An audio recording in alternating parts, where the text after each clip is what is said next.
la la la la la la la la la la. ನಾನು ಇದೆಲ್ಲ ನನ್ನ ಪರಿಚಯ ಮಾಡ್ಕೊಳ್ಳದೇನೆ ಮಾತಾಡ್ತಾ ಇದ್ದೀನಿ. ಪರಿಚಯ ಆದ್ರೆ ನಾವು ನೀವು ಪರಸ್ಪರ ಹತ್ರ ಆಗ್ತೀವಿ.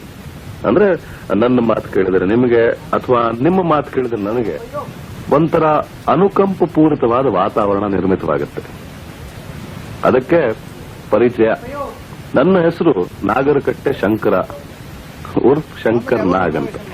ನಮಸ್ಕಾರ. ಯಾರು ಮಾಡಿಸಿದ್ದು? 82, 83, 84 ಮುಗಿತು. ಹಾಂ ಹಾಂ. ಯಾರು ಮಾಡಿಸಿದ್ದು ರೆನೋವೇಷನು? ಆವಾಗ ಸದಾನಂದ ನಾಗರಕಟ್ಟೆಯವರು. ಹಾಂ ಹಾಂ.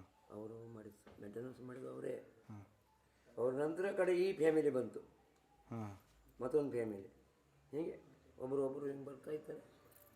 ಶಂಕರ್ನಾಗ್ ಹುಟ್ಟಿದ್ದಿದೆ ಜಾಗ. ಈ ಜೀವನ ಅನ್ನೋದು ನೂರಾರು ಬಣ್ಣಗಳ ಕೂಡಿ ಎಷ್ಟು ವಿಶಾಲ ಅನ್ಸುತ್ತೆ ಅಷ್ಟೇ ಸಂಕುಚಿತ ಆಗಿಬಿಡುತ್ತೆ.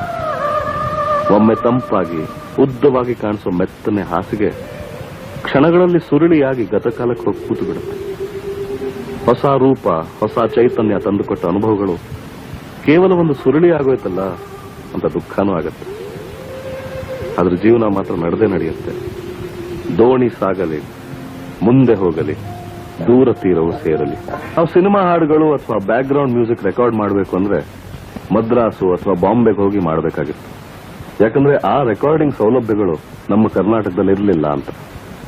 ಅದಕ್ಕೆ ಪ್ರತಿ ಸಲ ಮದ್ರಾಸು ಅಥವಾ ಬಾಂಬೆಗೆ ಹೋಗಿ ತಿಂಗಳಾನ್ಗಟ್ಲೆ ಲೈನ್ ನಲ್ಲಿ ನಿಂತ್ಕೊಂಡು ನಮಸ್ಕಾರ ಸರ್ ಅಂತ ಮಸ್ಕಾ ಹೊಡೆದು ರೆಕಾರ್ಡಿಂಗ್ ಮಾಡಬೇಕಾಗಿತ್ತು.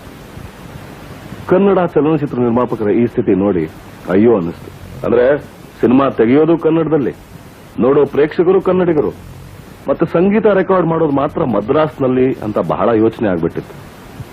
ಆಗ CVL ಶಾಸ್ತ್ರಿ, ಅನಂತ್ ನಾಗ್, ರಮೇಶ್ ಭಟ್, ಸೂರ್ಯರಾವ್ ಅಂತ ಸ್ನೇಹಿತರ ಹತ್ರ ಆರ್ಥಿಕ ಸಹಾಯ ಕೇಳಿಕೊಂಡು ಬೆಂಗಳೂರಿನ Karnataka film chamber of commerce ಅವರ ಬೆಂಬಲದಿಂದ ಈ ರೆಕಾರ್ಡಿಂಗ್ ಸ್ಟುಡಿಯೋ ಮುಖ್ಯಮಂತ್ರಿಗಳಾದ ರಾಮಕೃಷ್ಣ ಹೆಗಡೆ ಅವರಿಂದ ಉದ್ಘಾಟನೆ ಆಯಿತು.